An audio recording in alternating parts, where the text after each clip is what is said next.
back up.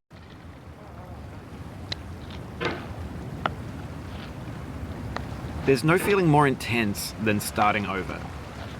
If you deleted your homework the day before it was due, as I have, or if you left your wallet at home and you have to go back after spending an hour in the commute. If you won some money at the casino and then put all your winnings on red but it came up black. If you got your best shirt dry cleaned before a wedding and then immediately dropped food on it. If you won an argument with a friend and then later discovered that they just returned to their original view.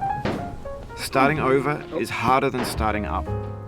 If you're not ready for that, like if you've already had a bad day, then what you're about to go through might be too much.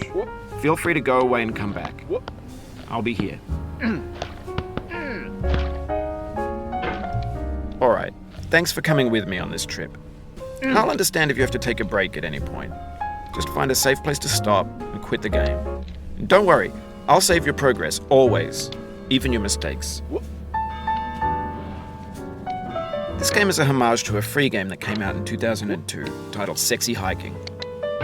The author of that game was Jazuo, a mysterious Czech designer who was known at the time as the father of B games.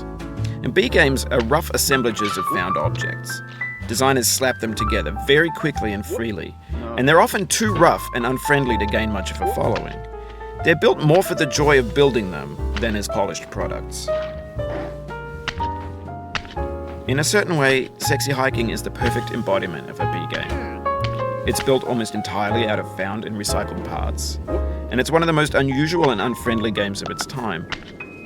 In it, your task is simply to drag yourself up a mountain with a hammer. And that act of climbing, in the digital world or in real life, has certain essential properties that give the game its flavor. No amount of forward progress is guaranteed. Some cliffs are too sheer or too slippery. And the player is constantly, unremittingly in danger of falling and losing everything. Anyway, when you start Sexy Hiking, you're standing next to this dead tree that blocks the way to the entire rest of the game. It might take you an hour to get over that tree, and a lot of people never got past it. You prod and you poke at it, exploring the limits of your reach and your strength, trying to find a way up and over. And there's a sense of truth in that lack of compromise. Most obstacles in video game worlds are fake.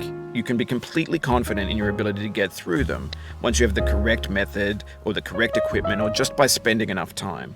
In that sense, every pixelated obstacle in Sexy Hiking is real. The obstacles in Sexy Hiking are unyielding, and that makes the game uniquely frustrating. But I'm not sure Jazuo intended to make a frustrating game. The frustration is just essential to the act of climbing, and it's